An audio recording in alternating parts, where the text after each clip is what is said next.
ఆదిలాబాద్ జిల్లా జైనాథ్ మండల కేంద్రంలో జరిగిన సమీక్షా సమావేశంలో ఎమ్మెల్యే జోగు రామన్న పాల్గొన్నారు. మండల అధికారులతో గ్రామాల్లో జరుగుతున్న అభివృద్ధి పనులపై చర్చించారు. ముఖ్యంగా హరిత వాహనాలపై పూర్తి సమాచారం తెలుసుకున్నారు. పనితీరును అధికారులను అడిగి తెలుసుకున్నారు. తెలంగాణలో 7వ విడత హరితహారం మొదలు కానున్న నేపథ్యంలో ఇప్పటి వరకు నాటిన మొక్కలు వాటి ఎదుగుదలపై అధికారులను అడిగి తెలుసుకుని తదుపరి కార్యాచరణను వివరించారు. ఈ కార్యక్రమంలో MPP Marisetti Govardhan Reddy, DCCB director Baluru Govardhan Reddy, గూడా PSCS చైర్మన్ పురుషోత్తం, టీఆర్ఎస్ మండల అధ్యక్షుడు తుమ్మల వెంకటరెడ్డి, ఎంఆర్ఓ మహేంద్రనాథ్, ఎంపీడీఓ గజానంద్, గ్రామ కార్యదర్శులు పాల్గొన్నారు. ముఖ్యమంత్రి గారి యొక్క మానస పుట్టినటువంటి తెలంగాణ హరితహారం ఇప్పుడు ఇది 7వ విడత మొదలు పెట్టుకుంటున్నాం కాబట్టి ఈ సందర్భంగా వచ్చినటువంటి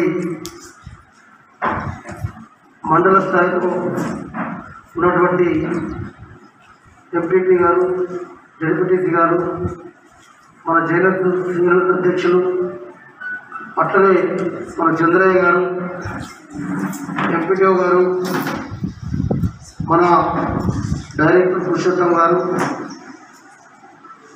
వాస్తవంగా సర్పంచులతో పాటు సమావేశం పెట్టాలనుకున్నాం కానీ మనకు మీటింగ్ హాల్ సరిపోదని చెప్పి ముందైతే ప్రప్రథమంగా పంచాయతీ సెక్రటరీలే కీలక పాత్ర పోషిస్తున్న ఉద్దేశంతో మీ అందరినీ మరి పిలవడం జరిగింది. కార్యక్రమం చేసినటువంటి అధికారులందరికీ మండల స్థాయిలో, గ్రామ స్థాయిలో, క్లస్టర్ స్థాయిలో పనిచేసేటువంటి అధికారులందరికీ, మిగతా అనుకోకుండా వచ్చినటువంటి మరి లోకల్ సర్పంచ్ గారు, మిగతా నాయకులు, పత్రికా ప్రతినిధులు, అన్ని శాఖల అధికారులందరికీ కూడా పేరు పేరున నమస్తమాజం చేస్తూ ఉన్నాం.